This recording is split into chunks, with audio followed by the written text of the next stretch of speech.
Dear friends, ಎಲ್ರಿಗೂ ನಮಸ್ಕಾರ. Welcome to ಜ್ಞಾನ ಗಂಗೋತ್ರಿ. ಸೊ ಇವತ್ತಿನ ಪ್ರಚಲಿತ ಘಟನೆಗಳನ್ನ ಸ್ಟಾರ್ಟ್ ಮಾಡೋದಕ್ಕಿಂತ ಮುಂಚೆ ಜ್ಞಾನ ಗಂಗೋತ್ರಿ ಸಂಸ್ಥೆಯಲ್ಲಿ ಕಮ್ಯುನಿಕೇಶನ್ ಪತ್ರಿಕೆಗೆ ಸಂಬಂಧಪಟ್ಟಂತೆ ತರಬೇತಿಗಳನ್ನ ಸ್ಟಾರ್ಟ್ ಮಾಡ್ತಾ ಇದ್ದೇವೆ.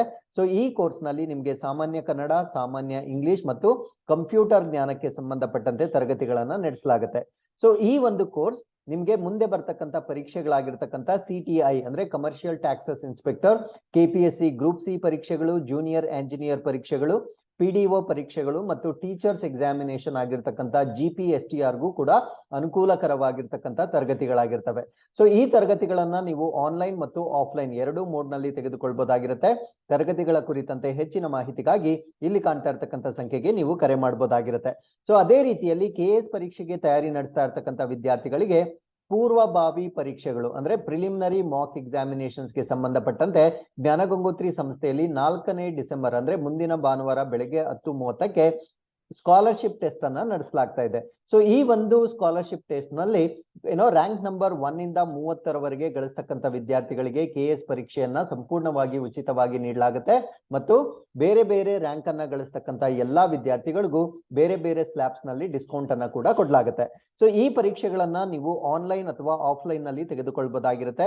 ಆನ್ಲೈನ್ ಎಕ್ಸಾಮ್ ತೆಗೆದುಕೊಳ್ಳಲು ಇಚ್ಛಿಸಿದರೆ ಜ್ಞಾನ ಗಂಗೋತ್ರಿ ಅಪ್ಲಿಕೇಶನ್ ಆಗಿರ್ತಕ್ಕಂಥ JG's ಆನ್ಲೈನ್ ಕೋರ್ಸಸ್ ಅಥವಾ IASಜ್ಞಾನ.com ಅಲ್ಲಿ ನೀವು ವಿಸಿಟ್ ಮಾಡಿದ್ರೆ ಇಲ್ಲಿ state level KS scholarship test ಅಂತ ಒಂದು ಫೋಲ್ಡರ್ ಕಾಣಿಸುತ್ತೆ.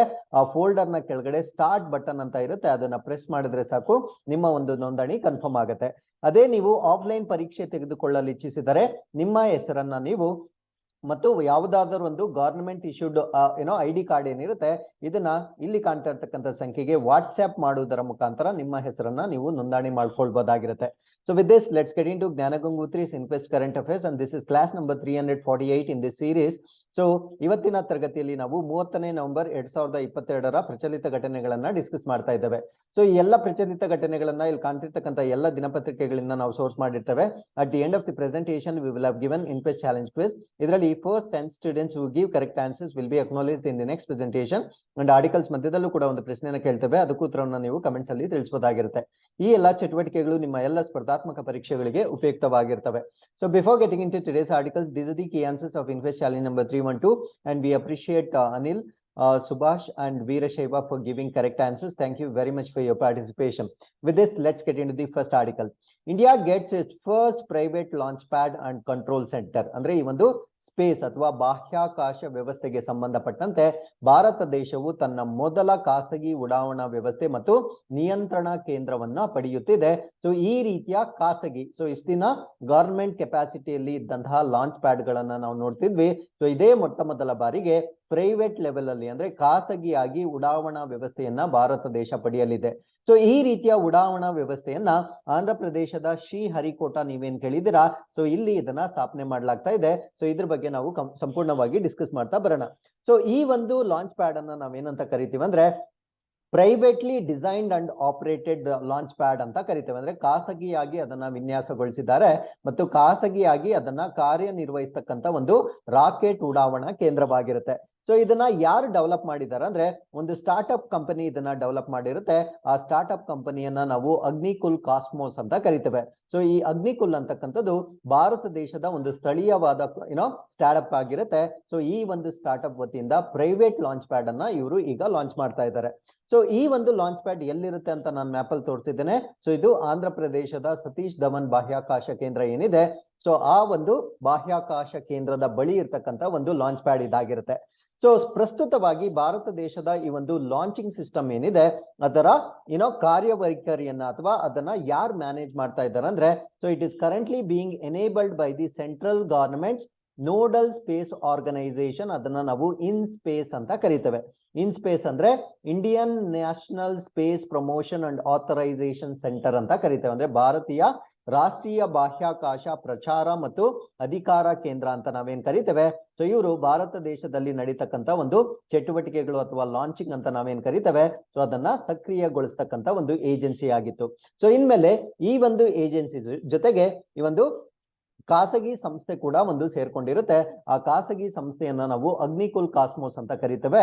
ಸೊ ಇವರು ತಮ್ಮ ಮೊದಲ ಪ್ರೈವೇಟ್ ಲಾಂಚ್ ಅನ್ನ ಮಾಡ್ತಾ ಇದ್ದಾರೆ. ಆ ಒಂದು ಮೊದಲ ಖಾಸಗಿ ಅಥವಾ ಪ್ರೈವೇಟ್ ಲಾಂಚ್ ಅನ್ನ ನಾವೇನಂತ ಕರಿತೀವಿ ಅಂದ್ರೆ ರಾಕೆಟ್ ಅಗ್ನಿ ಬಾಣ್ ಅಂತ ಕರಿತೇವೆ. ಸೊ ಈ ಒಂದು ರಾಕೆಟ್ ಹೆಸರನ್ನ ಜ್ಞಾಪಕ ಇಟ್ಕೊಳ್ಳಿ, ಇದನ್ನ ನಾವು ಅಗ್ನಿ ಬಾಣ್ ಅಂತ ಕರಿತೇವೆ. ಸೊ ಇದು it can carry a payload up to 100 kgs, ಅಂದ್ರೆ 100 kgಗಳವರೆಗೂ ಪೇಲೋಡ್ ಅನ್ನ ಕ್ಯಾರಿ ಮಾಡ್ತಕ್ಕಂತ ಒಂದು ವ್ಯವಸ್ಥೆ ಇರುತ್ತೆ. ಅದಾದ್ಮೇಲೆ ಇದು ಲೋವರ್ ಅರ್ತ್ ಆರ್ಬಿಟ್ ಗೆ ರೀಚ್ ಆಗುತ್ತೆ, ಅಂದ್ರೆ ಅಪ್ ಟು 700 ಕಿಲೋಮೀಟರ್ಸ್, ಅಂದ್ರೆ ಭೂಮಿಯ ಕೆಳಕಕ್ಷೆಗಳಿಗೆ ರೀಚ್ ಆಗ್ತಕ್ಕಂತ ಒಂದು ರಾಕೆಟ್ ಇದಾಗಿರುತ್ತೆ. ಹಾಗಿದ್ರೆ ಈ ಒಂದು ಆರ್ಟಿಕಲ್ಗೆ ಸಂಬಂಧಪಟ್ಟಂತೆ ನಾವು ಕೇಳ್ತಾ ಇರ್ತಕ್ಕಂತ ಇವತ್ತಿನ ಪ್ರಶ್ನೆ ಏನು ಅಂದ್ರೆ, who launch the countries first private rocket Vikram S. So Vikram S ಎಂದು ಕರೀತಕ್ಕಂತ ಒಂದು ಖಾಸಗಿ ರಾಕೆಟ್ ಏನಿರುತ್ತೆ, ಸೊ ಅದನ್ನ ಲಾಂಚ್ ಮಾಡಿದವರು ಯಾರು ಅನ್ನೋದನ್ನ ನೀವು ನಮಗೆ ಕಮೆಂಟ್ಸ್ ಅಲ್ಲಿ ತಿಳಿಸಬಹುದಾಗಿರುತ್ತೆ. So with this we are come to the second article. This is about Mahatma Gandhi's bust to be inaugurated at United Nation headquarters, ಅಂದ್ರೆ ವಿಶ್ವಸಂಸ್ಥೆಯ ಕೇಂದ್ರ ಕಚೇರಿ ಅಂತ ನಾವೇನ್ ಕರೀತೇವೆ. ಸೊ ಈ ಒಂದು ಪ್ರದೇಶದಲ್ಲಿ ಮಹಾತ್ಮ ಗಾಂಧಿ ಅವರ ಪ್ರತಿಮೆಯನ್ನ ಉದ್ಘಾಟನೆ ಮಾಡಲಿದ್ದಾರೆ. ಸೊ ಇದ್ರ ಬಗ್ಗೆ ನಾವು ಡಿಸ್ಕಸ್ ಮಾಡ್ತಾ ಬರೋಣ. ಸೊ ಮಹಾತ್ಮ ಗಾಂಧೀಜಿ ಅವರ ಪ್ರತಿಮೆಯನ್ನ ಇಲ್ಲಿ ಏನಕ್ಕೆ ಉದ್ಘಾಟನೆ ಮಾಡ್ತಾ ಇದ್ದಾರೆ, ಯಾವ ಒಕೇಶನ್ ಅಲ್ಲಿ ಅಂತ ನಾವು ಹೇಳೋದಾದ್ರೆ, ಸೊ ಭಾರತ ದೇಶ ನಾಳೆಯಿಂದ, ಅಂದ್ರೆ ಈ ಒಂದು ಯುನೈಟೆಡ್ ನೇಷನ್ ಸೆಕ್ಯೂರಿಟಿ ಕೌನ್ಸಿಲ್ ಅಂತ ನಾವೇನ್ ಕರಿತೇವೆ, ಅಂದ್ರೆ ವಿಶ್ವಸಂಸ್ಥೆಯ ಭದ್ರತಾ ಮಂಡಳಿ ಅಂತ ನಾವೇನ್ ಕರಿತೇವೆ. ಸೊ ಈ ಒಂದು ಭದ್ರತಾ ಮಂಡಳಿಯ ಅಧ್ಯಕ್ಷತೆಯನ್ನ ಭಾರತ ರಾಷ್ಟ್ರ ನಾಳೆಯಿಂದ ವಹಿಸಿಕೊಳ್ಳುತ್ತೆ. ಸೊ ಈ ಒಂದು ಕಾರಣದಿಂದ ವಿಶ್ವಸಂಸ್ಥೆಗೆ ಕೊಡುಗೆಯಾಗಿ ಭಾರತ ದೇಶವು ವಿಶ್ವಸಂಸ್ಥೆಯ ಕೇಂದ್ರ ಕಚೇರಿಯ ಮುಂದೆ ಗಾಂಧೀಜಿ ಅವರ ಪ್ರತಿಮೆಯನ್ನ ಉದ್ಘಾಟನೆ ಮಾಡಲಿದ್ದಾರೆ. ಸೊ ಈ ಒಂದು ಪ್ರತಿಮೆಯನ್ನ ಮಾಡಿರ್ತಕ್ಕಂಥ ಸ್ಕಲ್ಪ್ಚರ್, ಅಂದ್ರೆ ಭಾರತೀಯ ಶಿಲ್ಪಿ, ಇವರಿಗೆ ಪದ್ಮಶ್ರೀ ಪ್ರಶಸ್ತಿ ಕೂಡ ಬಂದಿರುತ್ತೆ. ಸೊ ಅವರ ಹೆಸರು ರಾಮ್ ಸುತಾರ್ ಅಂತ ಕರಿತೇವೆ. ಸೊ ಇವರು ಡಿಸೈನ್ ಮಾಡಿರ್ತಕ್ಕಂಥ ಒಂದು ಗಾಂಧೀಜಿ ಅವರ ಪುತ್ಥಳಿ ಇದಾಗಿರುತ್ತೆ. ಸೊ ಇವರು ಈ ಹಿಂದೆ ಗುಜರಾತ್ ನಲ್ಲಿರ್ತಕ್ಕಂಥ ಸ್ಟ್ಯಾಚ್ಯೂ ಆಫ್ ಯೂನಿಟಿ ಅಂತ ನಾವೇನ್ ಕರಿತೇವೆ, ಅಂದ್ರೆ ಏಕತೆಯ ಪ್ರತಿಮೆ ಅಂತ ನಾವೇನ್ ಕರಿತೇವೆ. ಸೊ ಅದನ್ನು ಕೂಡ ಈ ಒಂದು ಪದ್ಮಶ್ರೀ ಪ್ರಶಸ್ತಿ ವಿಜೇತರಾಗಿರ್ತಕ್ಕಂಥ ರಾಮ್ ಸುತಾರ್ ಅವರೇ ಡಿಸೈನ್ ಮಾಡಿದ್ರು. ಸೊ ಈ ಒಂದು ಗಾಂಧಿ ಪುತ್ಥಳಿಯನ್ನು ಕೂಡ ಇವರೇ ವಿನ್ಯಾಸಗೊಳಿಸಿರ್ತಾರೆ. ಹಾಗಿದ್ರೆ ಈ ಒಂದು ಯುನೈಟೆಡ್ ನೇಷನ್ ಹೆಡ್ ಕ್ವಾರ್ಟರ್ಸ್ ಅಥವಾ ಈ ಒಂದು ವಿಶ್ವಸಂಸ್ಥೆಯ ಕೇಂದ್ರ ಕಚೇರಿಯಲ್ಲಿ ಇದುವರೆಗೂ ಲಾಂಚ್ ಆಗಿರ್ತಕ್ಕಂಥ ಪ್ರಮುಖವಾದ ಕೆಲವೊಂದು ಕಾಂಪೊನೆಂಟ್ಸ್ ನ ನಾವು ನೋಡೋದಾದ್ರೆ, so first one is section of Berlin wall donated by Germany. So Germany ಒಂದು ಆ ಗೋಡೆಯನ್ನ ಇಲ್ಲಿಗೆ ಡೊನೇಟ್ ಮಾಡಿರುತ್ತೆ. ಆ ಒಂದು ಗೋಡೆಯನ್ನ ನಾವು ಬರ್ಲಿನ್ ಗೋಡೆ ಅಂತ ಕರಿತೇವೆ. ಸೊ ಬರ್ಲಿನ್ ಗೋಡೆ ಏನಕ್ಕೆ ಮಾಡಿದ್ರು ಅಂದ್ರೆ, ಸೊ ಜರ್ಮನಿ ಮುಂಚೆ ಇಬ್ಬಾಗವಾಗಿತ್ತು, ಅಂದ್ರೆ 2 ಪೀಸಸ್ ಆಗಿ ಬ್ರೇಕ್ ಆಗಿತ್ತು. ಸೊ 2 ಪೀಸಸ್ ಆಗಿ ಬ್ರೇಕ್ ಆದಾಗ ಆ 2 ಫ್ರಾಕ್ಷನ್ಸ್ ನ ಮಧ್ಯೆ ಒಂದು ಗೋಡೆ ಇತ್ತು. ಆ ಗೋಡೆಯನ್ನ ನಾವು ಬರ್ಲಿನ್ ವಾಲ್ ಅಂತ ಕರಿತೇವೆ. ಸೊ ಈ ಗೋಡೆಯನ್ನ ಒಡೆದಾಗ ಆ ಗೋಡೆಯ ಒಂದು ಭಾಗವನ್ನ ಯುನೈಟೆಡ್ ನೇಷನ್ ಹೆಡ್ ಕ್ವಾರ್ಟರ್ಸ್ ನಲ್ಲಿ ಇವರು ಡೊನೇಟ್ ಮಾಡಿರ್ತಾರೆ. ಸೊ ಅದಾದ್ಮೇಲೆ ಸೋವಿಯತ್ ಸ್ಕಲ್ಪ್ಚರ್, ಅಂದ್ರೆ ಸೋವಿಯತ್ ನ ಶಿಲ್ಪಕಲೆ ಮಾಡಿರ್ತಕ್ಕಂಥ ಲೆಟಸ್ ಬೀಟ್ ಸ್ವಾರ್ಡ್ಸ್ ಇಂಟು ಪ್ಲೌ ಶೇರ್ಸ್ ಅಂತ ನಾವೇನ್ ಕರಿತೇವೆ, ಅಂದ್ರೆ ಈ ಒಂದು ಕತ್ತಿಗಳನ್ನ ನಾವು ಬಿಸಾಕಿ ಆ ಉಳಿಮೆಗಾಗಿ ಕನ್ವರ್ಟ್ ಮಾಡ್ತಕ್ಕಂಥ ಒಂದು ಸ್ಕಲ್ಪ್ಚರ್ ಇರುತ್ತೆ. ಆ ಚಿತ್ರಕಲೆ ಹೇಗಿರುತ್ತೆ ಅನ್ನೋದನ್ನ ನಾನು ಮುಂದಿನ ಸ್ಲೈಡ್ ಅಲ್ಲಿ ತೋರಿಸ್ತೇನೆ. ಸೊ ಆ ಒಂದು ಸೋವಿಯತ್ ಸ್ಕಲ್ಪ್ಚರ್, ಅಂದ್ರೆ ಸೋವಿಯತ್ ನ ಒಂದು ಶಿಲ್ಪಕಲೆ ಮಾಡಿರ್ತಕ್ಕಂಥ ಒಂದು ಸ್ಟ್ಯಾಚ್ಯೂ ಅನ್ನ ಕೂಡ ಅಲ್ಲಿ ಇನಾಗ್ರೇಟ್ ಮಾಡಿರ್ತಾರೆ. ಅದಾದ್ಮೇಲೆ life size bronze statue of Nelson Mandela, ಅಂದ್ರೆ ನೆಲ್ಸನ್ ಮಂಡೇಲರವರ ಗಾತ್ರದ ಒಂದು ಕಂಚಿನ ಪ್ರತಿಮೆಯನ್ನ ದಕ್ಷಿಣ ಆಫ್ರಿಕಾದವರು ಡೊನೇಟ್ ಮಾಡಿರ್ತಾರೆ. ಅದಾದ್ಮೇಲೆ Guernica tapestry after painting Guernica by Pablo Picasso. Picasso ಬಗ್ಗೆ ನಿಮ್ಗೆ ಡೆಫಿನೆಟ್ಲಿ ಗೊತ್ತಿರುತ್ತೆ. ಸೊ ಇವರು one of the famous paintist ಆಗಿರ್ತಾರೆ, ಪೇಂಟರ್ ಆಗಿರ್ತಾರೆ. ಸೊ ಇವರು ಒಂದು ಗುರ್ನಿಕಾ ಟಾಪೆಸ್ಟ್ರಿಯನ್ನ ಅಲ್ಲಿಗೆ ಡೊನೇಟ್ ಮಾಡಿರ್ತಾರೆ. ಸೊ ಇಲ್ಲಿ ಗುರ್ನಿಕಾ ಅಂದ್ರೆ ಏನು, ಗುರ್ನಿಕಾ ಅಂದ್ರೆ ಸೊ ವಾರ್ ಕ್ರೈಮ್ ಅಂತ ನಾವೇನ್ ಕರಿತೇವೆ, ಅಂದ್ರೆ ಯುದ್ಧದಲ್ಲಿ ಬಳಲತಕ್ಕಂಥ ವ್ಯಕ್ತಿಗಳೇನಿರ್ತಾರೆ, ಸೊ ಅದನ್ನ ಡಿಪೆಕ್ಟ್ ಮಾಡ್ತಕ್ಕಂಥ ಒಂದು ಪೇಂಟಿಂಗ್ ಅನ್ನ ಅವರು ಮಾಡಿರ್ತಾರೆ. ಆ ಒಂದು ಪೇಂಟಿಂಗ್ ಅನ್ನ ನಾವು ಗುರ್ನಿಕಾ ಅಂತ ಕರಿತೇವೆ. ಆ ಒಂದು ಗುರ್ನಿಕೆಯನ್ನ ಒಂದು ಸ್ಪೆಷಲೈಸ್ಡ್ ಕ್ಲಾತ್ ಮೇಲೆ ಮಾಡಿರ್ತಾರೆ, ಅಂದ್ರೆ ಒಂದು ವಿಶೇಷವಾದ ಬಟ್ಟೆಯ ಮೇಲೆ ಮಾಡಿರ್ತಾರೆ. ಆ ಒಂದು ಬಟ್ಟೆಯನ್ನ ನಾವು ಟ್ಯಾಪೆಸ್ಟ್ರಿ ಅಂತ ಕರಿತೇವೆ. ಸೊ ಈ ಒಂದು ಟ್ಯಾಪೆಸ್ಟ್ರಿ ಪೇಂಟಿಂಗ್ ಅನ್ನ ಈ ಒಂದು ಯುನೈಟೆಡ್ ನೇಷನ್ ಹೆಡ್ ಕ್ವಾರ್ಟರ್ಸ್ಗೆ ಅವರು ಡೊನೇಟ್ ಮಾಡಿರ್ತಾರೆ. ಸೊ ಇದು ಬರ್ಲಿನ್ ವಾಲ್ ಆಗಿರುತ್ತೆ. ಇದು ದಿ ಸ್ಟ್ಯಾಚ್ಯೂ ಅಂತ ನಾನು ಹೇಳ್ದೆ, ಅಂದ್ರೆ ಲೆಟಸ್ ಬೀಟ್ ಸ್ವಾರ್ಡ್ಸ್ ಇಂಟು ಪ್ಲೌ ಶೇರ್ಸ್ ಅಂತ ನಾವು ಕರೆದೆ, ಅಂದ್ರೆ ನಮ್ಮ ಒಂದು ಯುದ್ಧವನ್ನ ನಾವು ಬಿಸಾಕಿ ಕೃಷಿಯನ್ನ ನಾವು ಮಾಡ್ಬೇಕು ಅಂತಕ್ಕಂಥ ಒಂದು ಸಿಂಬಲೈಸ್ ಆಗಿರ್ತಕ್ಕಂಥ ಒಂದು ಸ್ಟ್ಯಾಚ್ಯೂ ಅನ್ನ ಡೊನೇಟ್ ಮಾಡಿರ್ತಾರೆ. ಅದಾದ್ಮೇಲೆ ನೆಲ್ಸನ್ ಮಂಡೇಲರ್ ಅವರ ಒಂದು ಪ್ರತಿಮೆ ಆಗಿರುತ್ತೆ, ಮತ್ತೆ ಇದು ಪೇಂಟಿಂಗ್ ಆಗಿರುತ್ತೆ. ಸೊ ಇದು ಪಿಕಾಸೋ ಅವರು ರಚಿಸಿರ್ತಕ್ಕಂಥ ಒಂದು ಪೇಂಟಿಂಗ್ ನ ಕೂಡ ಡೊನೇಟ್ ಮಾಡಿರ್ತಾರೆ. ಹಾಗಿದ್ರೆ ಭಾರತ ದೇಶದವರು ಇದುವರೆಗೂ ಯುನೈಟೆಡ್ ನೇಷನ್ಸ್ಗೆ ಯಾವುದೇ ರೀತಿಯ ಡೊನೇಷನ್ ಮಾಡಿಲ್ವಾ ಅಂದ್ರೆ ಡೆಫಿನೆಟ್ಲಿ ಮಾಡಿದ್ದಾರೆ. ಮಾಡಿದ್ದಾರೆ. ಸೊ ಯಾವ್ದನ್ನ ಡೊನೇಟ್ ಮಾಡಿದ್ದಾರೆ ಅಂದ್ರೆ 11th century black stone statue of Surya the sun god, ಅಂದ್ರೆ 11ನೇ ಶತಮಾನದ ಸೂರ್ಯ ದೇವರಾಗಿರ್ತಕ್ಕಂಥ ಕಪ್ಪು ಕಲ್ಲಿನ ಪ್ರತಿಮೆಯನ್ನ 1982ರಲ್ಲಿ ಯುನೈಟೆಡ್ ನೇಷನ್ ಹೆಡ್ ಕ್ವಾರ್ಟರ್ಸ್ಗೆ ಭಾರತ ದೇಶದವರು ಪ್ರೆಸೆಂಟ್ ಮಾಡಿರ್ತಾರೆ. ಸೊ ಈ ಒಂದು ಸ್ಟ್ಯಾಚ್ಯೂ ಏನಿರುತ್ತೆ ಇದು ಪಾಲ ಪೀರಿಯಡ್ ಅಂದ್ರೆ ಪಾಲರ ಅವಧಿಗೆ ಸೇರಿರ್ತಕ್ಕಂಥ ಒಂದು ಸ್ಟ್ಯಾಚ್ಯೂ ಆಗಿರುತ್ತೆ. So it is currently displayed in the conference building, ಅಂದ್ರೆ ಯುನೈಟೆಡ್ ನೇಷನ್ಸ್ ಅಥವಾ ವಿಶ್ವಸಂಸ್ಥೆಗೆ ಸಂಬಂಧಪಟ್ಟಿರ್ತಕ್ಕಂಥ ಒಂದು ಸಮ್ಮೇಳನದ ಕಟ್ಟಡ ಅಂತ ನಾವೇನ್ ಕರಿತೇವೆ. ಸೊ ಅಲ್ಲಿ ಇದನ್ನ ಪ್ರದರ್ಶನ ಮಾಡ್ಲಾಗ್ತಾ ಇದೆ. ಸೊ ಈ ಒಂದು ಗಿಫ್ಟ್ ಅನ್ನ ಯಾರು ಕೊಟ್ಟಿರ್ತಾರೆ ಅಂದ್ರೆ ಸೊ ಇಂದಿರಾ ಗಾಂಧಿ ಅವರು ಪ್ರೈಮ್ ಮಿನಿಸ್ಟರ್ ಆಗಿದ್ದಾಗ ಕೊಟ್ಟಿರ್ತಕ್ಕಂಥ ಒಂದು ಗಿಫ್ಟ್ ಆಗಿರುತ್ತೆ. ಸೊ ಇದರ ಜೊತೆಗೆ India will also be launching the group of friends on peacekeepers, ಅಂದ್ರೆ ಈ ಒಂದು ಅಧ್ಯಕ್ಷತೆಯ ಸಮಯದಲ್ಲಿ ಭಾರತ ದೇಶವು ಶಾಂತಿ ಪಾಲಕರ ಸ್ನೇಹಿತರ ಗುಂಪನ್ನು ಕೂಡ ಲಾಂಚ್ ಮಾಡ್ತಾ ಇದೆ. ನಾವು what you mean by peacekeepers? Peacekeepers ಅಂದ್ರೆ ವಿಶ್ವಸಂಸ್ಥೆಗೆ ಸದಸ್ಯ ರಾಷ್ಟ್ರಗಳಾಗಿರ್ತಕ್ಕಂಥ ಬೇರೆ ಬೇರೆ ರಾಷ್ಟ್ರಗಳು ತಮ್ಮ ರಾಷ್ಟ್ರದಿಂದ ಮಿಲಿಟರಿಯನ್ನ ಈ ಒಂದು ಪೀಸ್ ಕೀಪರ್ಸ್ ಆಗಿ ಡೊನೇಟ್ ಮಾಡಿರ್ತಾರೆ, I mean to say delegate ಮಾಡಿರ್ತಾರೆ. ಆ ಒಂದು ಗ್ರೂಪ್ ಅನ್ನ ನಾವು ಪೀಸ್ ಕೀಪರ್ಸ್ ಅಂತ ಕರಿತೇವೆ. ಅಂದ್ರೆ ಭಾರತ ದೇಶದಿಂದ ಕೂಡ ನಾವು ಕೆಲವೊಂದು ಸೈನಿಕರನ್ನ ಪೀಸ್ ಕೀಪರ್ಸ್ ಆಗಿ ನಾವು ಕಳಿಸಿರ್ತೇವೆ. ಸೊ ಇದೇ ರೀತಿ ಬೇರೆ ಬೇರೆ ರಾಷ್ಟ್ರಗಳು ಕೂಡ ತಮ್ಮ ರಾಷ್ಟ್ರದ ಸೈನಿಕರನ್ನ ಪೀಸ್ ಕೀಪರ್ಸ್ ಆಗಿ ಕಳಿಸಿರ್ತಾರೆ. ಸೊ ಈ ಒಂದು ಪೀಸ್ ಕೀಪರ್ಸ್ ಗೆ ಸಂಬಂಧಪಟ್ಟಂತೆ ಒಂದು ಗ್ರೂಪ್ ಅನ್ನ ಭಾರತ ದೇಶ ಲಾಂಚ್ ಮಾಡ್ತಾ ಇದೆ. ಸೊ ಆ ಗ್ರೂಪ್ ಅನ್ನ ನಾವು ಗ್ರೂಪ್ ಆಫ್ ಫ್ರೆಂಡ್ಸ್ ಅಂತ ಕರಿತೇವೆ. ಸೊ ಈ ಒಂದು ಗ್ರೂಪ್ ಆಫ್ ಫ್ರೆಂಡ್ಸ್ ನ ಪ್ರಮುಖವಾದ ಉದ್ದೇಶ ಏನು ಅಂದ್ರೆ to spotlight the focus on accountability for crimes against the peacekeepers, ಅಂದ್ರೆ ಈ ಒಂದು ಶಾಂತಿ ಪಾಲಕರು ಅಂತ ನಾವೇನ್ ಕರಿತೇವೆ ಅವರ ವಿರುದ್ಧ ನಡೀತಕ್ಕಂತ ಅಪರಾಧಗಳಿಗೆ ಹೊಣೆಗಾರಿಕೆಯ ಗಮನವನ್ನ ಕೇಂದ್ರೀಕರಿಸ್ತಕ್ಕಂಥದ್ದು ಇದರ ಪ್ರಮುಖ ಉದ್ದೇಶವಾಗಿರುತ್ತೆ. ಕಾರಣ ಏನಂದ್ರೆ ಈ ಪೀಸ್ ಕೀಪರ್ಸ್ ಅಂತಕ್ಕಂಥವ್ರು ಯಾವ ದೇಶದಲ್ಲಿ ತುಂಬಾ ಅನ್ರೆಸ್ಟ್ ಇರುತ್ತೆ ಅಲ್ಲಿ ಆ ಒಂದು ಅನ್ರೆಸ್ಟ್ ಅನ್ನ ಕಡಿಮೆ ಮಾಡ್ಲಿಕ್ಕೆ ಪ್ರಯತ್ನ ಮಾಡ್ತಕ್ಕಂಥ ಒಂದು ಗ್ರೂಪ್ ಆಗಿರುತ್ತೆ. ಫಾರ್ ಎಕ್ಸಾಂಪಲ್ ಇವಾಗ ರಷ್ಯಾ ಅಥವಾ ಉಕ್ರೇನ್ ವಾರ್ ಆಗಿರುತ್ತೆ. ಸೊ ಈ ರೀತಿಯ ಸಂದರ್ಭಗಳಲ್ಲಿ ಪೀಸ್ ಕೀಪರ್ಸ್ ನ ಅಲ್ಲಿ ಡೆಲಿಗೇಟ್ ಮಾಡಲಾಗುತ್ತೆ. ಸೊ ಅವರ ವಿರುದ್ಧ ನಡೀತಕ್ಕಂಥ ಕ್ರೈಮ್ಸ್ ಅನ್ನ ಕಡಿಮೆ ಮಾಡ್ಲಿಕ್ಕೆ ಅಥವಾ ಅಕೌಂಟಬಿಲಿಟಿ ತೆಗೆದುಕೊಳ್ಳಿಕ್ಕೆ ಗ್ರೂಪ್ ಆಫ್ ಫ್ರೆಂಡ್ಸ್ ಅಂತ ಒಂದು ಪೀಸ್ ಕೀಪರ್ ನ ಒಂದು ಭಾರತ ರಾಷ್ಟ್ರ ಲಾಂಚ್ ಮಾಡ್ತಾ ಇದೆ. ಸೊ ಇಷ್ಟು ಮಾಹಿತಿ ಈ ಒಂದು ಆರ್ಟಿಕಲ್ ಗೆ ಸಂಬಂಧಪಟ್ಟಂತೆ ನಮಗೆ ಗೊತ್ತಿರಬೇಕಾಗಿರುತ್ತೆ. So with this we have come to the third article. This is about Niti Aayog launches CCUS policy framework, ಅಂದ್ರೆ ನೀತಿ ಆಯೋಗ್ ವತಿಯಿಂದ CCUS ಅಂದ್ರೆ ಕಾರ್ಬನ್ ಕ್ಯಾಪ್ಚರ್ ಯುಟಿಲೈಸೇಷನ್ ಸ್ಟೋರೇಜ್ ಅಂತ ಒಂದು ನೀತಿಯ ಚೌಕಟ್ಟನ್ನ ಪ್ರಾರಂಭ ಮಾಡ್ತಾ ಇದೆ. ಸೊ ಈ ಒಂದು ಆರ್ಟಿಕಲ್ ನಿಮ್ಮ ಎಸ್ಸೆ ರೈಟಿಂಗ್ ಎನ್ವಿರಾನ್ಮೆಂಟ್ ರಿಲೇಟೆಡ್ ಯಾವುದೇ ಎಸ್ಸೆ ರೈಟಿಂಗ್ ಬಂದಾಗ ಈ ಒಂದು ಪಾಲಿಸಿ ಫ್ರೇಮ್ವರ್ಕ್ ಬಗ್ಗೆ ನಾವು ಕಂಪಲ್ಸರಿ ಬರೀಬೇಕಾಗಿರುತ್ತೆ. ಸೊ ಈ ಪಾಲಿಸಿಯನ್ನ ನಾವು CCUS ಅಂತ ಕರಿತೇವೆ. ನೋಡಿ ಹೆಸರಲ್ಲೇ ಇದೆ ಅದರ ಅರ್ಥ. ನಾವು ಕಾರ್ಖಾನೆಗಳಿಂದ ಆಗಿರ್ಲಿ ಅಥವಾ ವೆಹಿಕಲ್ಸ್ ಇಂದ ಆಗ್ಲಿ ಬಿಡುಗಡೆ ಮಾಡ್ತಕ್ಕಂಥ ಕಾರ್ಬನ್ ಡೈಆಕ್ಸೈಡ್ ಏನಿದೆ ಸೊ ಅದರಿಂದ ಗ್ಲೋಬಲ್ ವಾರ್ಮಿಂಗ್ ಹೆಚ್ಚಾಗ್ತಾ ಇದೆ. ಸೊ ಅದನ್ನ ಪ್ರಿವೆಂಟ್ ಮಾಡ್ಲಿಕ್ಕೆ ಈ ಬಿಡುಗಡೆ ಆಗ್ತಕ್ಕಂಥ ಕಾರ್ಬನ್ ಡೈಆಕ್ಸೈಡ್ ನ ಕ್ಯಾಪ್ಚರ್ ಮಾಡೋದು ಹೇಗೆ, ಕ್ಯಾಪ್ಚರ್ ಮಾಡಿರೋದನ್ನ ನಾವು ಯುಟಿಲೈಸೇಷನ್ ಮಾಡ್ತಕ್ಕಂಥದ್ದು ಹೇಗೆ, ಮತ್ತೆ ಅದನ್ನ ಸ್ಟೋರೇಜ್ ಮಾಡ್ತಕ್ಕಂಥದ್ದು ಹೇಗೆ, ಇದಕ್ಕೆ ಸಂಬಂಧಪಟ್ಟಂತೆ ಒಂದು ಪಾಲಿಸಿ ಫ್ರೇಮ್ ವರ್ಕ್ ಅನ್ನ ನೀತಿ ಆಯೋಗದ ವತಿಯಿಂದ ಬಿಡುಗಡೆ ಮಾಡಲಾಗಿರುತ್ತೆ. ಸೊ ಇದ್ರ ಬಗ್ಗೆ ನಾವು ಡಿಸ್ಕಸ್ ಮಾಡೋದಾದ್ರೆ ಸೊ ಇವರು ಏನ್ ಮಾಡ್ತಾ ಇದ್ದಾರೆ ಅಂದ್ರೆ ಪ್ರಮುಖವಾಗಿ ಡಿಪ್ಲಾಯ್ಮೆಂಟ್ ಮೆಕ್ಯಾನಿಸಮ್ ಅಂತ ಕರಿತೇವೆ. ಅಂದ್ರೆ ನಿಯೋಜನೆ ಕಾರ್ಯವಿಧಾನ. ನಿಯೋಜನೆ ಅಂದ್ರೆ ಆ ಕಾರ್ಬನ್ ಅನ್ನ ನಾವು ಸ್ಟೋರ್ ಮಾಡೋದು ಹೇಗೆ, ಯುಟಿಲೈಸ್ ಮಾಡೋದು ಹೇಗೆ, ಮತ್ತೆ ಕ್ಯಾಪ್ಚರ್ ಮಾಡೋದು ಹೇಗೆ, ಅಂದ್ರೆ ಹಿಡಿದಿಟ್ಟುಕೊಳ್ಳೋದು ಹೇಗೆ. ಸೊ ಇದಕ್ಕೆ ಸಂಬಂಧಪಟ್ಟಂತೆ ಒಂದು ಚೌಕಟ್ಟನ್ನ ನೀತಿ ಆಯೋಗ ವತಿಯಿಂದ ಈಗ ಬಿಡುಗಡೆ ಮಾಡಲಾಗಿರುತ್ತೆ. ಸೊ ಇದರ ಮೇನ್ ಪರ್ಪಸ್ ಏನು ಅಂದ್ರೆ ಈ ಒಂದು ಕಾರ್ಬನ್ ನ ಕ್ಯಾಪ್ಚರ್ ಮಾಡ್ತಕ್ಕಂಥದ್ದು. ಅಂದ್ರೆ ಈ ಒಂದು ಇಂಗಾಲದ ಡೈಆಕ್ಸೈಡ್ ಇಂದ ಏನಾಗ್ತಾ ಇದೆ ಅಂದ್ರೆ ಸೊ ಈ ಒಂದು ಇಂಗಾಲದ ಡೈಆಕ್ಸೈಡ್ ಇಂದ ಗ್ಲೋಬಲ್ ವಾರ್ಮಿಂಗ್ ಜಾಸ್ತಿ ಆಗ್ತಾ ಇದೆ. ಸೊ ಆ ಒಂದು ಕಾರಣದಿಂದ ಈ ಒಂದು ಇಂಗಾಲದ ಡೈಆಕ್ಸೈಡ್ ಅನ್ನ ಬಳಕೆ ಮತ್ತು ಸಂಗ್ರಹದ ಮೇಲೆಗೆ ಸಂಶೋಧನೆ ಮಾಡ್ತಕ್ಕಂಥದ್ದು, ಅಂದ್ರೆ ಆಕ್ಸಿಲರೇಟೆಡ್ ರಿಸರ್ಚ್ ಮಾಡೋದು. ಅಂದ್ರೆ ಅದನ್ನ ಹೇಗೆ ಕ್ಯಾಪ್ಚರ್ ಮಾಡಿದ್ರೆ ಮತ್ತೆ ಹೇಗೆ ಅದನ್ನ ಸ್ಟೋರ್ ಮಾಡಿದ್ರೆ ನಾವು ಗ್ಲೋಬಲ್ ವಾರ್ಮಿಂಗ್ ನ ಕಡಿಮೆ ಮಾಡಬಹುದು ಅನ್ನುವ ಉದ್ದೇಶದಿಂದ ಈ ಒಂದು ಪಾಲಿಸಿಯನ್ನ ನೀತಿ ಆಯೋಗ ಸ್ಟಾರ್ಟ್ ಮಾಡಿರುತ್ತೆ. ಸೊ ಈ ಒಂದು ಪಾಲಿಸಿ ಭಾರತ ದೇಶಕ್ಕೆ ಬಹಳ ಇಂಪಾರ್ಟೆಂಟ್ ಆಗಿರುತ್ತೆ. ಕಾರಣ ಏನು ಅಂದ್ರೆ ಆಫ್ಟರ್ ಚೈನಾ ಅಂಡ್ US, ಅಂದ್ರೆ ಚೈನಾ ಮತ್ತು US ನಂತರ ಈ ಒಂದು ಕಾರ್ಬನ್ ಡೈಆಕ್ಸೈಡ್ ನ ರಿಲೀಸ್ ಮಾಡ್ತಕ್ಕಂಥ ರಾಷ್ಟ್ರಗಳಲ್ಲಿ ಭಾರತ ರಾಷ್ಟ್ರ ಜಾಗತಿಕವಾಗಿ 3ನೇ ಸ್ಥಾನದಲ್ಲಿರುತ್ತೆ. ಸೊ ಭಾರತ ರಾಷ್ಟ್ರ 2.6 ಗಿಗಾಟನ್ಗಳಷ್ಟು ಕಾರ್ಬನ್ ಡೈಆಕ್ಸೈಡ್ ನ ಒಂದು ವರ್ಷಕ್ಕೆ ಬಿಡುಗಡೆ ಮಾಡುತ್ತೆ. ಅಂದ್ರೆ 2.6 ಗಿಗಾಟನ್ಸ್ ಪರ್ ಆನಮ್ ಅಷ್ಟು ಕಾರ್ಬನ್ ಡೈಆಕ್ಸೈಡ್ ನ ಬಿಡುಗಡೆ ಮಾಡುತ್ತೆ.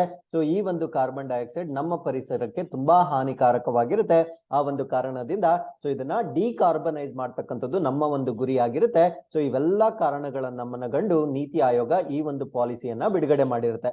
ಸೊ ಇದ್ರ ಜೊತೆಗೆ ಕಳೆದ ವರ್ಷ ಅಂದ್ರೆ COP26 ಅಲ್ಲಿ ಏನೋ ನಾವು ಪಂಚಾಮೃತ್ ಅಂತ ಅಕ್ಸೆಪ್ಟ್ ಮಾಡ್ಕೊಂಡಿರ್ತೀವಿ.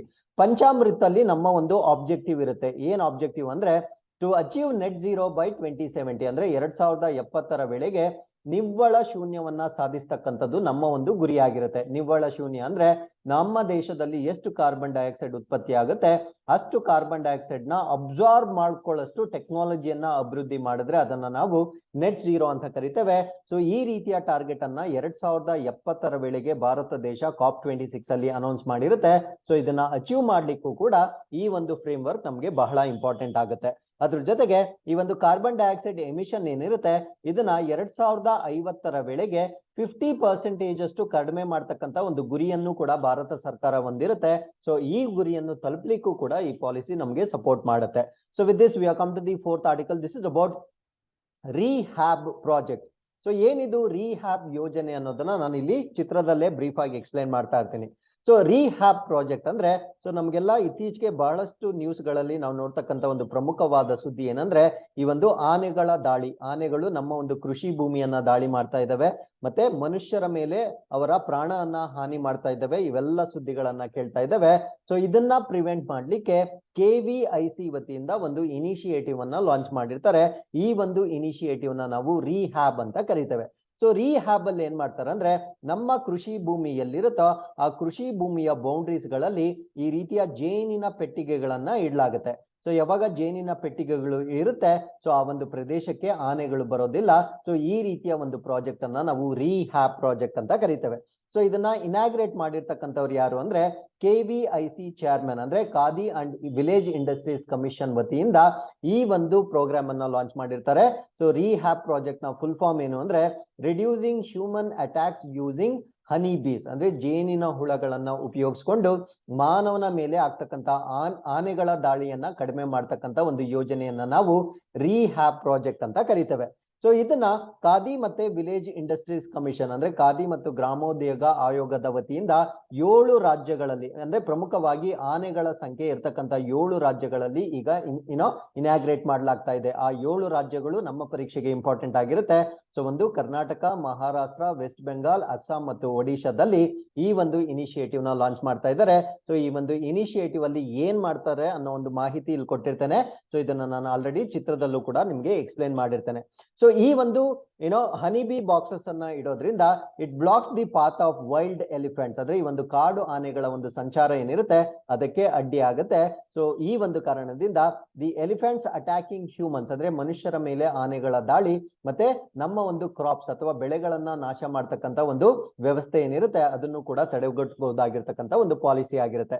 So with this we are come to the 5th article. This is about Kuvempu Rashtriya Puraskar award 2022. So ಈ ಒಂದು ಪ್ರಶಸ್ತಿಯನ್ನ ಈ ವರ್ಷ ಒಬ್ಬ ತಮಿಳು ಕವಿಗೆ ನೀಡಲಾಗಿರುತ್ತೆ. ಸೊ ಈ ಒಂದು ಅವಾರ್ಡ್ ಅನ್ನ ನೀಡ್ತಕ್ಕಂಥವ್ರು ಯಾರು ಅಂದ್ರೆ ರಾಷ್ಟ್ರಕವಿ ಕುವೆಂಪು ಪ್ರತಿಷ್ಠಾನ ಕುಪ್ಪಳ್ಳಿ. ಸೊ ರಾಷ್ಟ್ರಕವಿ ಕುವೆಂಪು ಪ್ರತಿಷ್ಠಾನ ಕುಪ್ಪಳ್ಳಿ ವತಿಯಿಂದ ನೀಡ್ತಕ್ಕಂಥ ಒಂದು ಅವಾರ್ಡ್ ಆಗಿರುತ್ತೆ. ಸೊ ಇದನ್ನ ತಮಿಳ್ ಪೊಯೆಟ್ ಆಗಿರ್ತಕ್ಕಂಥ ವಿ ಅನ್ನಮಲೈ ಅಲಿಯಾಸ್ ಇಮಾಯಾಮ್ ಅಂತ ಅದು ಅವರ ಕಾವ್ಯ ನಾಮವಾಗಿರುತ್ತೆ. ಅವರ ಹೆಸರು ವಿ ಅನ್ನಮಲೈ ಅಂತ ನಾವೇನ್ ಕರಿತೇವೆ ಅಣ್ಣಮಲೈ. ಸೊ ಅವರಿಗೆ ಒಂದು ಕಾವ್ಯ ನಾಮ ಇರುತ್ತೆ. ಅವರ ಕಾವ್ಯ ನಾಮ ಏನು ಅಂದ್ರೆ ಇಮಾಯಂ ಅಂತ ಕರಿತೇವೆ. ಸೊ ಇವರಿಗೆ ಈ ಒಂದು ರಾಷ್ಟ್ರೀಯ ಕವಿ ಕುವೆಂಪುರವರ ಒಂದು ಪ್ರತಿಷ್ಠಾನದ ಒಂದು ಪ್ರಶಸ್ತಿಯನ್ನ ನೀಡಲಾಗಿರುತ್ತೆ. ಈ ಪ್ರಶಸ್ತಿಯನ್ನ ನಾವೇನಂತ ಕರಿತೀವಿ ಅಂದ್ರೆ 2022ನೇ ಸಾಲಿನ ಕುವೆಂಪು ರಾಷ್ಟ್ರೀಯ ಪ್ರಶಸ್ತಿ ಅಂತ ಕರಿತೇವೆ. ಸೊ ಈ ಪ್ರಶಸ್ತಿಯನ್ನ ವಾರ್ಷಿಕವಾಗಿ ಕೊಡ್ತಕ್ಕಂತ ಒಂದು ಪ್ರಶಸ್ತಿ ಆಗಿರುತ್ತೆ. ಕುವೆಂಪುರವರ ಸ್ಮರಣಾರ್ಥಕವಾಗಿ ಕೊಡ್ತಕ್ಕಂತ ಈ ಒಂದು ಪ್ರಶಸ್ತಿ ಆಗಿರುತ್ತೆ. ಸೊ ಇದರಲ್ಲಿ 5 ಲಕ್ಷ ಕ್ಯಾಶ್ ಪ್ರೈಸ್ ಅನ್ನ ಕೊಡ್ಲಾಗುತ್ತೆ. ಒಂದು ಸಿಲ್ವರ್ ಮೆಡಲ್ ಅಂದ್ರೆ ಬೆಳ್ಳಿ ಪದಕ ಮತ್ತು ಪ್ರಶಸ್ತಿ ಪತ್ರವನ್ನ ನೀಡಲಾಗುತ್ತೆ. ಸೊ ಈ ಒಂದು ಆಯ್ಕೆಯನ್ನ ಮಾಡ್ಲಿಕ್ಕೆ ಒಂದು ಕಮಿಟಿಯನ್ನ ಸ್ಥಾಪನೆ ಮಾಡಿರ್ತಾರೆ. ಆ ಕಮಿಟಿಯ ನೇತೃತ್ವವನ್ನ ಯಾರು ವಹಿಸ್ಕೊಂಡಿರ್ತಾರೆ ಅಂದ್ರೆ BL ಶಂಕರ್ ಅವರ ಒಂದು ನೇತೃತ್ವದಲ್ಲಿ ರಾಷ್ಟ್ರಕವಿ ಕುವೆಂಪು ಟ್ರಸ್ಟ್ ವತಿಯಿಂದ ಇವರನ್ನ ಯುನಾನಿಮಸ್ ಆಗಿ ಅಂದ್ರೆ ಅವಿರೋಧವಾಗಿ ಆಯ್ಕೆ ಮಾಡಲಾಗಿರುತ್ತೆ. ಸೊ ಇವರ ಕಾವ್ಯ ನಾಮ ನಾನು ಆಲ್ರೆಡಿ ಹೇಳಿದ್ದೇನೆ, ಇದನ್ನ ನಾವು ಇಮಾಯಂ ಅಂತ ಕರಿತೇವೆ. ಸೊ ಇವರ ಡೆಬ್ಯೂಟ್ ನಾವೆಲ್ ಅಂದ್ರೆ ಚೊಚ್ಚಲ ಕಾದಂಬರಿ. ಆ ಒಂದು ಚೊಚ್ಚಲ ಕಾದಂಬರಿಯನ್ನ ನಾವೇನಂತ ಕರಿತೇವೆ ಅಂದ್ರೆ ಕೋವೇರು ಕಜಾಯ್ದೈಗಳು ಅಂತ ಕರಿತೇವೆ. ಸೊ ಈ ಒಂದು ನಾವೆಲ್ ಏನಿರುತ್ತೆ ಇದನ್ನ ಇಂಗ್ಲಿಷ್, ಫ್ರೆಂಚ್ ಮತ್ತೆ ಭಾರತ ದೇಶದ ಬೇರೆ ಭಾಷೆಗಳಿಗೂ ಭಾಷಾಂತರ ಮಾಡಲಾಗಿರುತ್ತೆ. So with this we have come to the 6th article. This is about international Lusophone ಉತ್ಸವ ಅಥವಾ ಫೆಸ್ಟಿವಲ್. ಸೊ ಈ ಒಂದು ಲೂಸೋಫೋನ್ ಉತ್ಸವ ಅಂತಕ್ಕಂಥದ್ದು ಗೋವಾದಲ್ಲಿ ನಡೀತಕ್ಕಂಥ ಒಂದು ಉತ್ಸವವಾಗಿರುತ್ತೆ. ಲೂಸೋಫೋನ್ ಅಂತಕ್ಕಂಥದ್ದು ಪೋರ್ಚುಗೀಸರು ಮಾಡ್ತಕ್ಕಂಥ ಒಂದು ಹಬ್ಬವಾಗಿರುತ್ತೆ. ಸೊ ನಿಮ್ಗೆಲ್ಲ ಗೊತ್ತು, ಗೋವಾ ಪೋರ್ಚುಗೀಸರ ಆಳ್ವಿಕೆಯಲ್ಲಿ ಈವನ್ ಆಫ್ಟರ್ ಇಂಡಿಪೆಂಡೆನ್ಸ್ ಅಂದ್ರೆ ಭಾರತ ಸ್ವತಂತ್ರ ಬಂದ ನಂತರ ಕೂಡ ಅದು ಪೋರ್ಚುಗೀಸರ ಆಳ್ವಿಕೆಯಲ್ಲಿತ್ತು. ಸೊ ಆ ಒಂದು ಕಾರಣದಿಂದ ಲೂಸೋಫೋನ್ ಹಬ್ಬವನ್ನ ಈಗಲೂ ಕೂಡ ಅಲ್ಲಿ ಆಚರಣೆ ಮಾಡಲಾಗುತ್ತೆ. ಸೊ ಇದನ್ನ ನಾವೇನಂತ ಕರಿತೀವಿ ಅಂದ್ರೆ ಇಂಟರ್ನ್ಯಾಷನಲ್ ಲೂಸೋಫೋನ್ ಫೆಸ್ಟಿವಲ್ ಅಂತ ಕರಿತೇವೆ, ಅಂದ್ರೆ ಅಂತಾರಾಷ್ಟ್ರೀಯ ಲೂಸೋಫೋನ್ ಉತ್ಸವ ಅಂತ ಕರಿತೇವೆ. ಕಾರಣ ಈ ಒಂದು ಹಬ್ಬ ಈಗ ಭಾರತಕ್ಕೆ ಸ್ಥಳೀಯವಾಗಿಲ್ಲ, ಇದು ಪೋರ್ಚುಗೀಸರ ಹಬ್ಬವಾಗಿರೋದ್ರಿಂದ ಇದಕ್ಕೆ ಅಂತಾರಾಷ್ಟ್ರೀಯ ಎನ್ನುವ ಒಂದು ಪದವನ್ನ ಸೇರಿಸಲಾಗಿರುತ್ತೆ. ಸೊ ಇದನ್ನ ಗೋವಾದಲ್ಲಿ ಈಗ ಆಯೋಜನೆ ಮಾಡಲಾಗಿರುತ್ತೆ. ಸೊ ಇದನ್ನ ಯಾರು ಆರ್ಗನೈಸ್ ಮಾಡ್ತಾ ಇದ್ದಾರೆ ಅಂದ್ರೆ ಮಿನಿಸ್ಟ್ರಿ ಆಫ್ ಎಕ್ಸ್ಟರ್ನಲ್ ಅಫೇರ್ಸ್ ಅಂದ್ರೆ ವಿದೇಶಾಂಗ ವ್ಯವಹಾರಗಳ ಸಚಿವಾಲಯದ ಅಡಿಯಲ್ಲಿ they are partnering with Indian Council of Cultural Relations and Goa government ಅಂದ್ರೆ ಭಾರತ ದೇಶದ ಈ ಒಂದು ಕಲ್ಚರಲ್ ರಿಲೇಷನ್ಸ್ ಮತ್ತೆ ಗೋವಾ ಸರ್ಕಾರದ ಒಂದು ಸಹಭಾಗಿತ್ವದಲ್ಲಿ ಈ ಒಂದು ಉತ್ಸವವನ್ನ ಆಯೋಜನೆ ಮಾಡಲಾಗುತ್ತೆ. ಈ ಒಂದು ಹಬ್ಬವನ್ನ ಏನಕ್ಕೆ ಮಾಡ್ತಾ ಇದ್ದಾರೆ ಅಂದ್ರೆ to seek further India's connection with Lusophone world ಅಂದ್ರೆ ಈ ಒಂದು ಲೂಸೋಫೋನ್ ಪ್ರಪಂಚ ಅಂತ ನಾವೇನ್ ಕರಿತೇವೆ, ಆ ಒಂದು ಪ್ರಪಂಚದೊಳಗೆ ಭಾರತ ದೇಶವನ್ನ ಸಂಪರ್ಕ ಮಾಡ್ತಕ್ಕಂಥದ್ದು ಇದರ ಉದ್ದೇಶವಾಗಿರುತ್ತೆ. ಹಾಗಿದ್ರೆ what you mean by Lusophone ಅನ್ನೋದನ್ನ ನಾವು ಡಿಸ್ಕಸ್ ಮಾಡೋದಾದ್ರೆ, Lusophones are the people that speak Portuguese ಅಂದ್ರೆ ಪೋರ್ಚುಗೀಸ್ ಭಾಷೆಯನ್ನ ಮಾತಾಡ್ತಕ್ಕಂಥ ಜನರನ್ನ ನಾವು ಲೂಸೋಫೋನ್ಗಳು ಅಂತ ನಾವು ಕರಿತೇವೆ. So it is the common second language in Goa ಅಂದ್ರೆ ಗೋವಾದಲ್ಲಿ ಮಾಡ್ತಕ್ಕಂಥ ಎರಡನೇ ಒಂದು ಸಾಮಾನ್ಯ ಭಾಷೆ ಮಾಡ್ತಕ್ಕಂಥ ಒಂದು ಗ್ರೂಪ್ ಆಗಿರುತ್ತೆ. So Goa had historical linkages with the Lusophone world. So ನಾನು ಮುಂಚೆನೆ ಹೇಳಿದಾಗೆ ಪೋರ್ಚುಗೀಸರ ಅಧೀನದಲ್ಲಿದ್ದ ಕಾರಣದಿಂದ ಗೋವಾಗೆ ಐತಿಹಾಸಿಕವಾಗಿ ಒಂದು ಲೂಸೋಫೋನ್ ಪ್ರಪಂಚದೊಂದಿಗೆ ಐತಿಹಾಸಿಕವಾದ ಒಂದು ಸಂಬಂಧವನ್ನ ಹೊಂದಿರುತ್ತೆ. So with this we come to the 7th article. This is about anaemia eradication programme. So ಈ ಒಂದು ರಕ್ತಹೀನತೆ ಅಂತ ನಾವೇನ್ ಕರಿತೇವೆ ಅಂದ್ರೆ ನಮ್ಮ ಒಂದು ಬ್ಲಡ್ ಅಲ್ಲಿ ಇರ್ತಕ್ಕಂಥ ಐರನ್ ಕಂಟೆಂಟ್ ಕಡಿಮೆ ಆಗ್ತಕ್ಕಂಥ ಒಂದು ಕಂಡೀಷನ್ ಅನ್ನ ನಾವು ಅನಿಮಿಯಾ ಅಂತ ಕರಿತೇವೆ. ಸೊ ಈ ಒಂದು ಅನಿಮಿಯಾನ ನಿರ್ಮೂಲನೆ ಮಾಡ್ಲಿಕ್ಕೆ ಒಡಿಶಾದಲ್ಲಿ ಒಂದು ಕಾರ್ಯಕ್ರಮವನ್ನ ಲಾಂಚ್ ಮಾಡಿರ್ತಾರೆ. ಈ ಒಂದು ಕಾರ್ಯಕ್ರಮವನ್ನ ನಾವು ಅಮ್ಲಾನ್ ಅಂತ ಕರಿತೇವೆ. ಸೊ ಅಮ್ಲಾನ್ ಅಂದ್ರೆ ನೆನ್ಪಿಟ್ಕೊಳ್ಳಿ, ಅನಿಮಿಯಾನ ಎರಾಡಿಕೇಟ್ ಮಾಡ್ತಕ್ಕಂಥ ಒಂದು ಪ್ರೋಗ್ರಾಮ್ ಆಗಿರುತ್ತೆ. ಸೊ ಈ ಒಂದು ಪ್ರೋಗ್ರಾಮ್ ಅನ್ನ ಏನಕ್ಕೆ ಮಾಡ್ತಾ ಇದ್ದಾರೆ ಅಂದ್ರೆ to ensure complete eradication of anaemia ಅಂದ್ರೆ ಈ ಒಂದು ಮಹಿಳೆಯರಲ್ಲಿ ಮತ್ತು ಮಕ್ಕಳಲ್ಲಿ ಸಾಮಾನ್ಯವಾಗಿ ಕಾಣಿಸ್ಕೊಳ್ತಕ್ಕಂಥ ಈ ಒಂದು ರಕ್ತಹೀನತೆಯನ್ನ ಸಂಪೂರ್ಣವಾಗಿ ನಿರ್ಮೂಲನೆ ಮಾಡ್ತಕ್ಕಂಥ ಉದ್ದೇಶದಿಂದ ಒಡಿಶಾ ಸರ್ಕಾರವು ಅಮ್ಲಾನ್ ಎಂದು ಕರೀತಕ್ಕಂಥ ಒಂದು ಯೋಜನೆಯನ್ನ ಲಾಂಚ್ ಮಾಡಿರ್ತಾರೆ. ಅಮ್ಲಾನ್ ನ ಫುಲ್ ಫಾರ್ಮ್ ಏನು ಅಂದ್ರೆ ಅನಿಮಿಯಾ ಮುಕ್ತ ಲಾಖ್ಯ ಅಭಿಯಾನ್ ಅಂತ ಕರಿತೇವೆ, ಅಂದ್ರೆ ರಕ್ತಹೀನತೆ ಮುಕ್ತ ಲಾಖ್ಯ ಅಭಿಯಾನ ಅಂತ ನಾವು ಕರಿತೇವೆ. ಸೊ ಈ ಒಂದು ಅಭಿಯಾನದಲ್ಲಿ ಟಾರ್ಗೆಟೆಡ್ ಗ್ರೂಪ್ಸ್ ಅಂತ ನಾವೇನ್ ಕರಿತೇವೆ ಅಂದ್ರೆ ಟಾರ್ಗೆಟೆಡ್ ಗ್ರೂಪ್ಸ್ ಅಂದ್ರೆ ಈ ಮಹಿಳೆಯರು ಮತ್ತು ಮಕ್ಕಳಲ್ಲಿ ಈ ಒಂದು ಕಾಯಿಲೆ ಹೆಚ್ಚಾಗಿ ಬರುವ ಕಾರಣದಿಂದ ಸೊ ಅವರಿಗೆ ಈ ಒಂದು ಆಕ್ಸಿಲರೇಟೆಡ್ ಅಪ್ರೋಚ್ ಅಂತ ಕರಿತೇವೆ, ಅಂದ್ರೆ ವೇಗವರ್ಧಿತವಾಗಿ ಈ ಒಂದು ಅನಿಮಿಯಾನ ಪ್ರಿವೆಂಟ್ ಮಾಡ್ಲಿಕ್ಕೆ ಕೆಲವೊಂದು ಪಾಲಿಸೀಸ್ ನ ತೆಗೆದುಕೊಳ್ಳಲಾಗುತ್ತೆ. ಸೊ ಈ ಒಂದು ಪ್ರೋಗ್ರಾಮ್ ನ ಇಂಪ್ಲಿಮೆಂಟ್ ಮಾಡ್ಲಿಕ್ಕೆ ಹಲವಾರು ಮಿನಿಸ್ಟ್ರಿಗಳು ಮತ್ತೆ ಇಲಾಖೆಗಳು ಸಪೋರ್ಟ್ ಮಾಡುತ್ತೆ. ಸೊ ಅದನ್ನ ಹೇಳೋದಾದ್ರೆ ಹೆಲ್ತ್ ಅಂಡ್ ಫ್ಯಾಮಿಲಿ ವೆಲ್ಫೇರ್ ಆಗಿರ್ಬೋದು, ಅಥವಾ ಆರೋಗ್ಯ ಮತ್ತು ಕುಟುಂಬ ಕಲ್ಯಾಣ, ಶಾಲಾ ಮತ್ತು ಸಮೂಹ ಶಿಕ್ಷಣ ಆಗಿರ್ಬೋದು, ಮಹಿಳಾ ಮತ್ತು ಮಕ್ಕಳ ಅಭಿವೃದ್ಧಿ ಆಗಿರ್ಬೋದು, ಮತ್ತೆ SC/ST ಡೆವಲಪ್ಮೆಂಟ್ ಡಿಪಾರ್ಟ್ಮೆಂಟ್ ಆಗಿರ್ಬೋದು, ಈ ರೀತಿಯ ಅನೇಕ ಇಲಾಖೆಗಳ ಸಹಯೋಗದೊಂದಿಗೆ ಇದನ್ನ ಇಂಪ್ಲಿಮೆಂಟ್ ಮಾಡಲಾಗ್ತಾ ಇದೆ. ಸೊ ಈ ಪ್ರೋಗ್ರಾಮ್ ಇಂದ ಅಪ್ರಾಕ್ಸಿಮೇಟ್ಲಿ ಅರೌಂಡ್ 1.37 ಕೋಟಿ ಜನರಿಗೆ ಅನುಕೂಲವಾಗ್ತಕ್ಕಂಥ ಒಂದು ಪ್ರೋಗ್ರಾಮ್ ಆಗಿರುತ್ತೆ.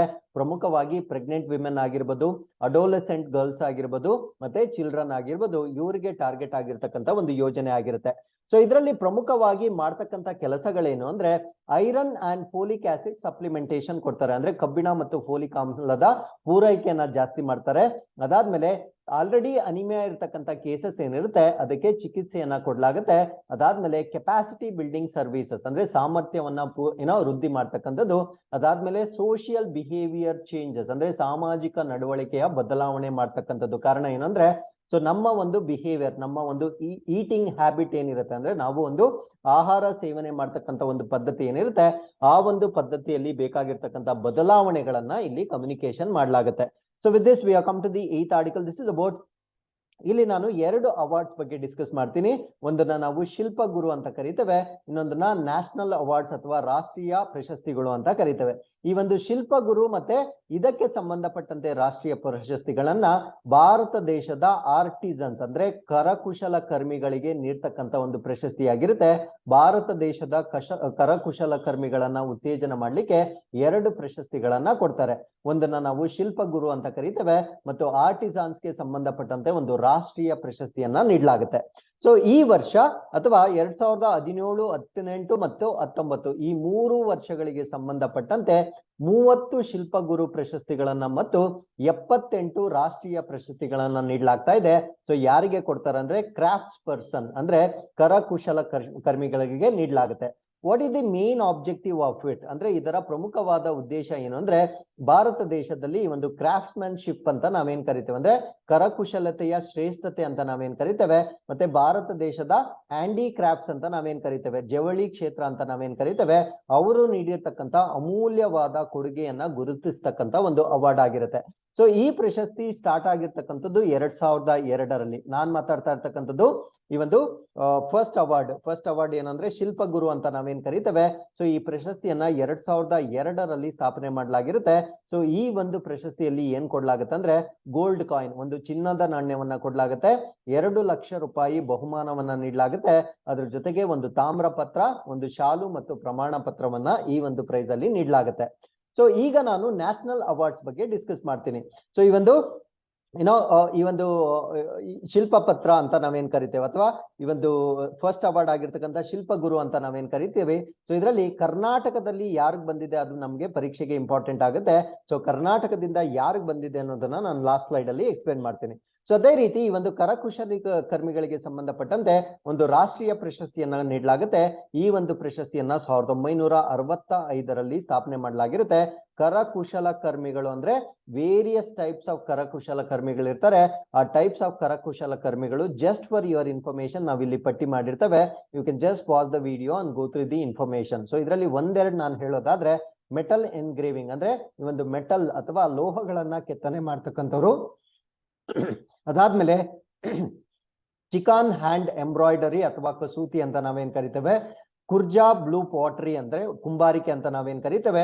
ಸೊ ಈ ರೀತಿಯ ಸಾಕಷ್ಟು ಕರಕುಶಲ ಚಟುವಟಿಕೆಗಳಿರುತ್ತೆ. ಸೊ ಇವರನ್ನ ಗುರುತಿಸಿ ನೀಡ್ತಕ್ಕಂತ ಅವಾರ್ಡ್ ಇದಾಗಿರುತ್ತೆ. ಹಾಗಿದ್ರೆ ಇದರಲ್ಲಿ ನ್ಯಾಷನಲ್ ಅವಾರ್ಡ್ ಅಲ್ಲಿ ಎಷ್ಟು ಪ್ರಶಸ್ತಿ ಕೊಡ್ತಾರೆ ಅಂದ್ರೆ 1 ಲಕ್ಷ ಬಹುಮಾನವನ್ನ ನೀಡಲಾಗುತ್ತೆ, ಒಂದು ತಾಮ್ರ ಪತ್ರ, ಶಾಲು ಮತ್ತೆ ಒಂದು ಪ್ರಮಾಣ ಪತ್ರ ಅಥವಾ ಸರ್ಟಿಫಿಕೇಟ್ ಅನ್ನ ನೀಡಲಾಗುತ್ತೆ. ಹಾಗಿದ್ರೆ 2019ನೇ ಸಾಲಿಗೆ ಕರ್ನಾಟಕದಿಂದ ಈ ಒಂದು ಗುರು ಶಿಲ್ಪ ಅಥವಾ ಶಿಲ್ಪಗುರ ಪ್ರಶಸ್ತಿಯನ್ನ ಯಾರಿಗೆ ಪಡ್ಕೊಂಡಿರ್ತಾರೆ ಅಂದ್ರೆ ಶ್ರೀ ಎಂ ರಾಮಮೂರ್ತಿ. ಇವರು ವುಡ್ ಕಾರ್ವಿಂಗ್ ಅಂದ್ರೆ ಮರದ ಕೆತ್ತನೆಗೆ ತುಂಬಾ ಫೇಮಸ್ ಆಗಿರ್ತಕ್ಕಂಥ ವ್ಯಕ್ತಿ ಆಗಿರ್ತಾರೆ. ಅದೇ 2019ರಲ್ಲಿ ರಾಷ್ಟ್ರೀಯ ಪ್ರಶಸ್ತಿಯನ್ನ ಪಡೆದುಕೊಂಡಿರ್ತಕ್ಕಂಥ ಕರ್ನಾಟಕದ ವ್ಯಕ್ತಿ ಯಾರು ಅಂದ್ರೆ JC ಗಂಗಾಧರ್ ಅಂತ ಕರಿತೇವೆ. ಸೊ ಇವರು ಸ್ಯಾಂಡಲ್ವುಡ್ ಕಾರ್ವಿಂಗ್ ಅಂದ್ರೆ ಶ್ರೀಗಂಧದ ಕೆತ್ತನೆಗೆ ಬಹಳ ಫೇಮಸ್ ಆಗಿರ್ತಕ್ಕಂಥ ವ್ಯಕ್ತಿ ಆಗಿರ್ತಾರೆ. So with this, we have come to the 10th article. This is about WHO renames monkeypox citing racism ಮತ್ತೆ discrimination concern. ಅಂದ್ರೆ ಈ ಒಂದು ಮಂಕಿ ಪಾಕ್ಸ್ ಅಂತ ಇತ್ತೀಚೆಗೆ ಒಂದು ಬಂದಿರತಕ್ಕಂತ ಕಾಯಿಲೆ ನಿಮ್ಗೆಲ್ಲ ಡೆಫಿನೆಟ್ಲಿ ಆಗಿ ಗೊತ್ತಿರುತ್ತೆ. ಸೊ ಇದಕ್ಕೆ ಮಂಕಿ ಪಾಕ್ಸ್ ಅಂತ ಇನ್ಮೇಲೆ ಕರೆಯಂಗಿಲ್ಲ. ಕಾರಣ ಏನಂದ್ರೆ ವರ್ಣಭೇದ ನೀತಿ ಮತ್ತು ತಾರತಮ್ಯದ ಕಾಳಜಿಗಳನ್ನ ಉಲ್ಲೇಖಿಸಿ WHO ಮಂಕಿ ಪಾಕ್ಸ್ ಅನ್ನ ಮರುನಾಮಕರಣ ಮಾಡಿರತ್ತೆ. ಸೊ ನಮ್ಮ ಪರೀಕ್ಷೆಗೆ ಮಂಕಿ ಪಾಕ್ಸ್ ಅನ್ನ ಏನಂತ ಮರುನಾಮಕರಣ ಮಾಡಿದ್ದಾರೆ ಅಂತ ಪ್ರಶ್ನೆ ಕೇಳ್ತಕ್ಕಂತ ಒಂದು ಸಾಧ್ಯತೆ ಇರುತ್ತೆ. ಸೊ ಮಂಕಿ ಪಾಕ್ಸ್ ಅಂತಕ್ಕಂಥದ್ದು ಪ್ರಾಣಿಗಳಿಂದ ಮನುಷ್ಯರಿಗೆ ಹರಡ್ತಕ್ಕಂತ ಒಂದು ಕಾಯಿಲೆ ಆಗಿರುತ್ತೆ. ಸೊ ಈ ಒಂದು ಕಾಯಿಲೆಯನ್ನ ಇನ್ ಮುಂದೆ ಏನಂತ ಕರಿಬೇಕಾಗತ್ತಂದ್ರೆ ಎಂ ಪಾಕ್ಸ್ ಅಂತ ಕರಿಬೇಕಾಗಿರುತ್ತೆ. ಸೊ ಈ ಒಂದು ಕಾಯಿಲೆ ಪ್ರಮುಖವಾಗಿ ಆಫ್ರಿಕನ್ ಕಂಟ್ರೀಸ್ ಅಲ್ಲಿ ಕಾಣಿಸ್ಕೊಳ್ತಕ್ಕಂತ ಒಂದು ಕಾಯಿಲೆ ಆಗಿರುತ್ತೆ. Mainly affects people in contact with infected animals such as rodents ಮತ್ತೆ ಸ್ಕ್ವಿಲ್ಸ್ ಅಂದ್ರೆ ಈ ಒಂದು ಅಳಿಲುಗಳ ಜೊತೆಗೆ ಸಂಪರ್ಕವನ್ನ ಹೊಂದಿರತಕ್ಕಂತ ಅಥವಾ ದಂಶಕಗಳು ಅಂತ ನಾವೇನ್ ಕರಿತೇವೆ. ಅಂದ್ರೆ ಇಲಿಗಳು, ರ್ಯಾಟ್ಸ್ ಇದನ್ನೆಲ್ಲ ನಾವು ರೋಡೆಂಟ್ಸ್ ಅಂತ ನಾವೇನ್ ಕರಿತೇವೆ. ಸೊ ಇವರೊಂದಿಗೆ ಹೆಚ್ಚು ಸಂಪರ್ಕ ಇರ್ತಕ್ಕಂಥ ದೇಶಗಳಲ್ಲಿ ಬರ್ತಕ್ಕಂಥ ಒಂದು ಕಾಯಿಲೆ ಆಗಿರುತ್ತೆ. So majority of the monkey related deaths have been in Africa. ಅಂದ್ರೆ ಪ್ರಮುಖವಾಗಿ ಈ ಕಾಯಿಲೆಗೆ ಸಾವು ಸಂಭವಿಸ್ತಾ ಇರ್ತಕ್ಕಂಥದ್ದು ಆಫ್ರಿಕಾ ಕಂಟ್ರಿ ಆಗಿರುತ್ತೆ. ಸೊ ಪ್ರಸ್ತುತವಾಗಿ ಇದಕ್ಕೆ ಯಾವುದೇ ವ್ಯಾಕ್ಸಿನ್ ಅಥವಾ ಚುಚ್ಚುಮದ್ದು ಲಭ್ಯವಿರುವುದಿಲ್ಲ. ಅದಾದ್ಮೇಲೆ it could be continuing threat mainly for gay and bisexual for years to come. ಅಂದ್ರೆ ಇದು ಪ್ರಮುಖವಾಗಿ ಎಲ್ಲಿ ಯಾವ ವ್ಯಕ್ತಿಗಳಲ್ಲಿ ಕಾಣಿಸ್ಕೊಳ್ಳುತ್ತೆ ಅಂದ್ರೆ ಸಲಿಂಗಕಾಮಿ ಮತ್ತು ದ್ವಿಲಿಂಗಿ ಪುರುಷಗಳಲ್ಲಿ ಕಾಣಿಸ್ಕೊಳ್ತಕ್ಕಂಥ ಒಂದು ಕಾಯಿಲೆ ಆಗಿರುತ್ತೆ. Mpox was first name monkeypox in 1958 ಅಂದ್ರೆ 1958ರಲ್ಲಿ ಇದಕ್ಕೆ ಮಂಕಿ ಪಾಕ್ಸ್ ಅಂತ ಇದಕ್ಕೆ ನಾಮಕರಣ ಮಾಡಲಾಗಿತ್ತು. ಕಾರಣ ಏನು ಅಂದ್ರೆ ದೇ ವರ್ ರಿಸರ್ಚಿಂಗ್ ಮಂಕೀಸ್, ಅಂದ್ರೆ ಈ ಒಂದು ಕಾಯಿಲೆಯನ್ನ ಏನೋ ಡೆನ್ಮಾರ್ಕ್ ನಲ್ಲಿ ಮಂಗಗಳಲ್ಲಿ ಮೊದಲ ಬಾರಿಗೆ ಇದನ್ನ ಸಂಶೋಧನೆ ಮಾಡಲಾಗಿರುತ್ತೆ. ಸೊ ಈ ಒಂದು ಕಾರಣಕ್ಕಾಗಿ ಇದಕ್ಕೆ ಮಂಕಿ ಪಾಕ್ಸ್ ಅಂತ ನಾಮಕರಣ ಮಾಡಿದ್ರು. ಸೊ ಇವಾಗ ವರ್ಣ ಭೇದದ ಆಧಾರದ ಮೇಲೆ ಮಂಕಿ ಪಾಕ್ಸ್ ಗೆ ಎಂ ಪಾಕ್ಸ್ ಅಂತ ಮರುನಾಮಕರಣ ಮಾಡಿರ್ತಾರೆ. ಸೊ ಇಲ್ಲಿಗೆ ಇವತ್ತಿನ ಎಲ್ಲಾ ಪ್ರಚಲಿತ ಘಟನೆಗಳು ಕಂಪ್ಲೀಟ್ ಆಗಿರುತ್ತೆ. With this we have come to inquest challenge number 301, 313. You can just pause the video, go through the questions and give us the answers. Once again, I'll meet you tomorrow with tomorrow's current affairs. Till then, keep reading, take care of yourselves, and thank you very much for watching this.